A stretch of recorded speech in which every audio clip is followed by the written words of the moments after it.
သူကအဲ့လိုဟိုမွေးနေ့ဆိုပန်းစည်းတွေလာပေးတာတို့အဲ့လို surprise တိုက်တာတို့လုပ်ပါတယ်သူကသူ့တော့អော်ထားရတာပေါ့အမလုံနေဘာလို့မှလဲတက်တွေလည်းရနေပြီရဲ့အဲ့လိုမျိုးလေးတွေပေါ့ဘာသူအိမ်မှာကြံခဲ့တယ်လုတ်ကိစ္စရှိလို့ဆိုပြီးဟုတ်ဒီစားဘောကတော့ဟိုလှုပ်လို့ तू ကအဲ့လိုပေါ့ तू ကဟို तू ကဖုန်းထဲမှာမဟုတ်တာပြဿနာလားရှာလို့အားနဲ့စိတ်ဆိုးဖုန်းမကင်တော့ကိုအဲ့လိုအခြေတည်နေတော့စကားမများတတ်ဘူးလေနော်ဖုန်းမကင်တော့ဖုန်းမကင်တဲ့အခါကျနောက်ပိုင်းကျတော့သူကြောက်ပြီးတော့ပြေးလာတာပေါ့သူကြောက်ပြီးတော့အဲ့လိုပြေးလာတော့ကိုတော်လန့်သွားဟာဘယ်လိုရောက်လာလဲဆိုချက်ချင်းရောက်လာအဲ့ဒါပြီးတော့စင်ပြေသွားအဲ့တော့နောက်ပိုင်းအခုပြဿနာမရှာရဲတော့ရှာရဲရှာရဲ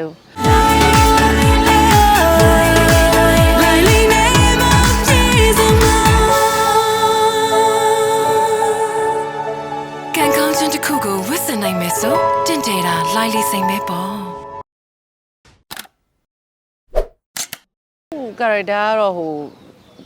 company ပိုင်ရှင်ပေါ့အဲ့လိုပတ်စံရှိတဲ့အမျိုးသမီးပေါ့နော်အဖွားနေရလားဟုတ်လားမသိဘူးတေချာအခုတရား meeting ပြီးမှသိပါလေဟုတ်တရုပ်ဆောင်မလို့ပါဟုတ်ဟိုဟာဒီနေ့မှတေချာသိရမှာဟုတ်သူစိတ်ချမ်းသာတာပေါ့နော်ဟုတ်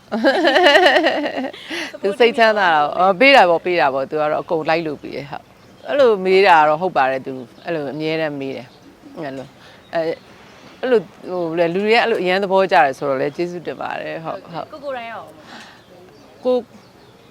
ကိုရန်လည်းကျင်းတတ်တာပေါ့နော်အဲ့လိုတော့ဟုတ်ကျင်းတတ်တာပေါ့ဟုတ်အကိုကဘယ်လောက်ထဲရလဲဆိုတော့သူကစပြီးတော့အဲ့လိုယူထဲရပါပဲပြောမှဆိုရင်အဲ့လိုသူဘနဲ့စာရီပိုင်းဆိုလဲအဲ့လိုသူကစီစဉ်ခဲ့တာတို့အဲ့လိုမျိုးလေးတွေပေါ့နော်အဲ့လိုပြီးရင်အစောကြီးမထားနဲ့အဲ့လိုလေးတွေပေါ့ view site ပါတယ်ဟုတ်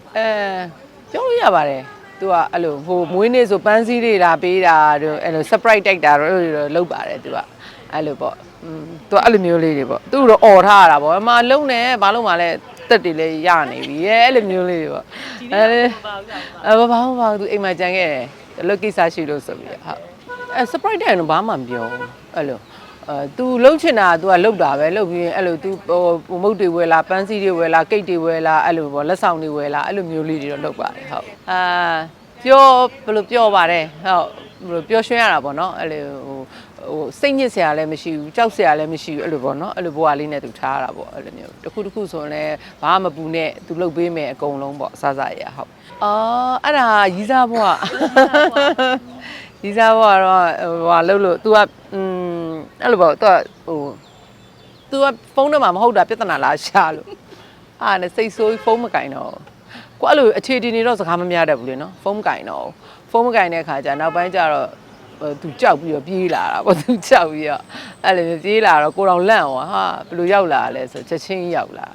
အဲ့ဒါပြီးတော့စင်ပြေသွားအဲ့တော့နောက်ပိုင်းအခုပြဿနာမရှာရဲတော့ရှာရင်ကိုအဲ့လိုဟိုသူတလုံးကိုတလုံးတော့မပြောချင်ဘူးလေနော်စကားကိုမပြောချင်တော့အဲ့လိုစိတ်တူပြီးတော့အဲ့လိုလေးရှိအောင်ဆိုတော့အိမ်မှာအဲ့လိုစကားနဲ့တဲ့ပါတယ်ပေါ့နော်အဲ့လိုမျိုးစကားနဲ့တဲ့ထဲပါတော့ဟိုတော်ယုံဆိုရင်လည်းအဲ့လိုရန်လည်းမဖြစ်ဘူးအဲ့လိုစကားလည်းတိတ်မပြောဘူးतू ကကြတော့အဲ့လိုဟို तू လည်းအဲ့လိုပါပဲအေးပါဟိုတနေ့လုံးနေလို့လည်းအဲ့လိုတစ်ခါကြလည်းဒီနှစ်ယောက်လုံးစကားတိတ်မပြောပြတဲ့နေ့လည်းရှိအဲ့လိုမျိုးအဲ့လိုလေးတွေပေါ့အဲ့လိုညှိနှိုင်းတာတွေပါတော့တိတ်မရှိဘူးဒါပေမဲ့ရန်ဖြစ်ရင်တော့ဖြစ်ကြတာပဲလေနော်အကုန်လုံးကမဖြစ်တဲ့လူမှမရှိတာနော်အဲ့လိုစိတ်ခက်မသိတဲ့အခါကျရင်လည်းပြောကြဆိုကြတာပဲပြီးတော့လည်းပြီးသွားတာပဲအဲ့လိုလေးတွေရောရှိပါတယ်ဟုတ်သူကတော့အလုပ်ကောင်းကောင်းလုပ်ပေါ့နော်အလုပ်လုပ်တယ်ဆိုတော့အလုပ်ကိုအလုပ်နဲ့တူအောင်လုပ်ကောင်းကောင်းလုပ်ပေါ့သူကတော့သူပံ့ပိုးပေးနိုင်တာကွန်ပံ့ပိုးပေးမယ်ပေါ့လေသူလုပ်ပေးနိုင်တာပေါ့အဲ့လိုပေါ့ဟိုအခုကလည်းဟိုမှန်တော့လည်းဟိုတိတ်ခဏကိုရိုက်တာသိလားအဲ့လိုရိုက်နဲ့အဲ့လိုဇက်တိုက်တွေပေါ့နော်အဲ့လိုဖြစ်သွားတာကလည်းအဲ့လို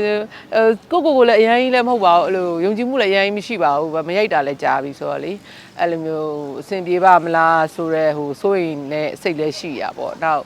အဲ့လိုကင်မရာထဲမှာပေါ်လာရင်ငါဘယ်လိုနေမှာလဲ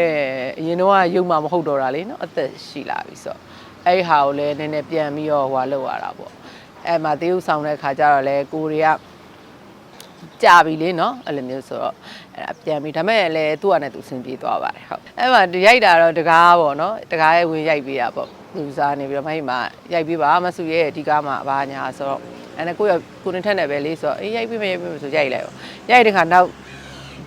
ဒီကားလေးကြတော့မောင်လေးကမင်းသားကြီးကနေရိုက်ပြီးပါဆိုတော့အဲ့မှာရိုက်ဖြစ်တာပေါ့ အဲ့လိုမျိုးလေးပေါ့ဒီကားပြီးတော့ကိုဖြိုးကတခါထပ်ပြီးတော့ကိုဖြိုးပဲပေါ့ producer ကတော့အဲ့လို producer ကိုဖြိုးကနေပြီးတော့အဲ့ရှေ့ကား producer လည်းအတူတူပဲဒီကားလည်းအတူတူပဲပေါ့ဟုတ်ရေစက်ကတော့ဘယ်လိုပြောရမလဲနော်ဟိုကောင်းပါတယ်ဒီလိုမျိုးဟိုဘယ်လိုပြောရမလဲလူဘဝမှာအဲ့လိုအေးအေးချမ်းချမ်းလေးနေရတယ်ပေါ့နော်ဟိုပတ်စံချမ်းသာတာဆင်းရဲတာအဲ့လိုအဓိကမဟုတ်ဘူးစိတ်ချမ်းသာဖို့ကအဓိကပေါ့နော်လူမှာလေတယောက်အဲ့လိုမျိုးဟိုအများကြီးပါညှိနှိုင်းရတာတော့နှစ်ပေါင်းများစွာပဲလေနော်အိမ်တောင်တော့တက်ပဲညှိနှိုင်းရတာတော့ဒါပေမဲ့လည်းအဲ့ညှိနှိုင်းတဲ့အပေါ်မှာတယောက်ခွန့်လွတ်နိုင်တာခွန့်မလွတ်နိုင်တာလေးပဲပေါ့အဲ့လိုမျိုးလေးပေါ့တယောက်တစ်ခုကတချို့ဟာကြလေးလူရှူလိုက်ရတာပေါ့အဲ့လိုခွန့်လွတ်လို့မရဘူးဆိုရင်လည်းလေးလူရှူလိုက်ပေါ့အဲ့လိုလေးတွေပေါ့အဲ့လိုပဲသွားရတာနော်ဒီကားလေးထွက်လာရင်လည်းစုရိုက်ထားတာလေးကိုကြည့်ပြီးတော့အားပေးကြပါဦး